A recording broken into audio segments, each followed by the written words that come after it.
What made me get into beekeeping?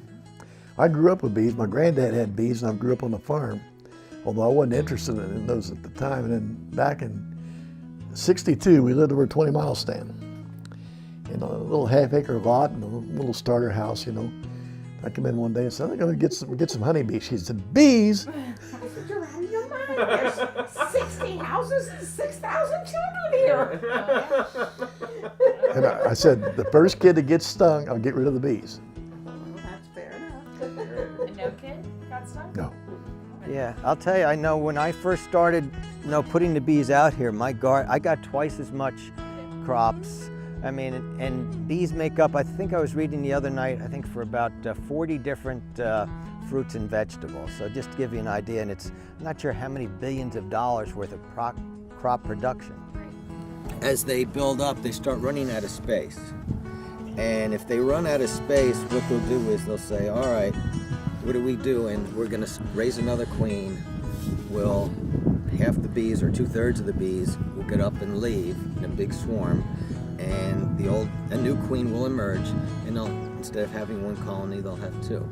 And bees, when they're swarming like that, are the least dangerous as any other part of time of their life, because before they leave the mother colony, they go down, they fill themselves up with honey. See, they got two stomachs, a honey tank and a stomach for their body.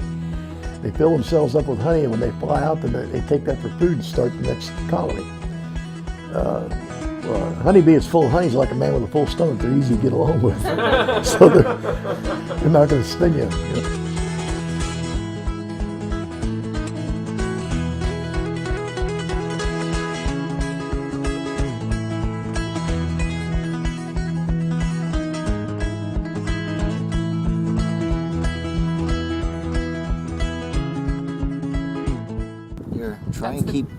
They try and keep the new brood, which never hatched. Right. And that's the other problem is, no matter how cold it gets, they will not leave the brood.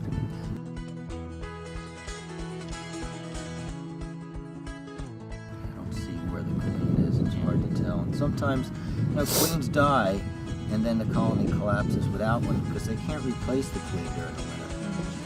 Most of that honey from Kroger's and Costco and Sam's, places like that, comes from China and Argentina. So I was up there in a booth, and this guy come walking up the booth. He said, I don't like any honey produced locally. And I said, you don't? He said, no.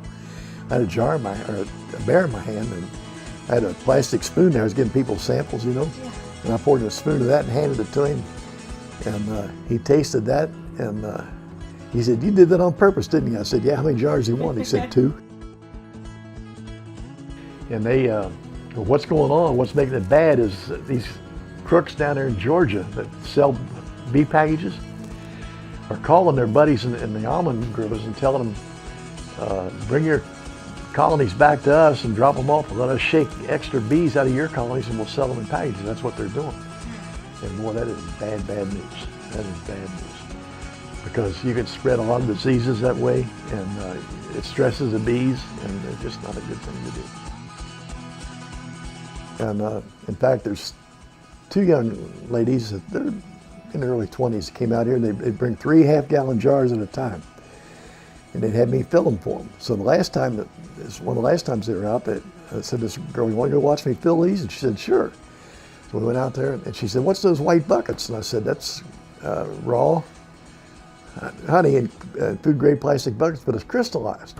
Can I see it? And I said, sure. So I popped the top off. She said, that's what I want, just like that. I mean, they never bother me. When you're out here working the garden, you might see a few out there working, but they don't bother you. We've met so many good people with this honey. In fact, we've got customers from Mongolia, Ural Mountains.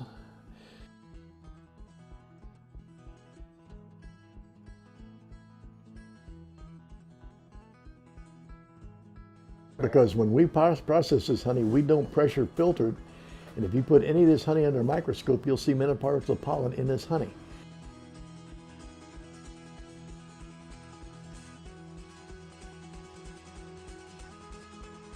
I guarantee you, if he'd worked with me one summer in the bees, he wouldn't be an atheist come fall. I guarantee it. Really?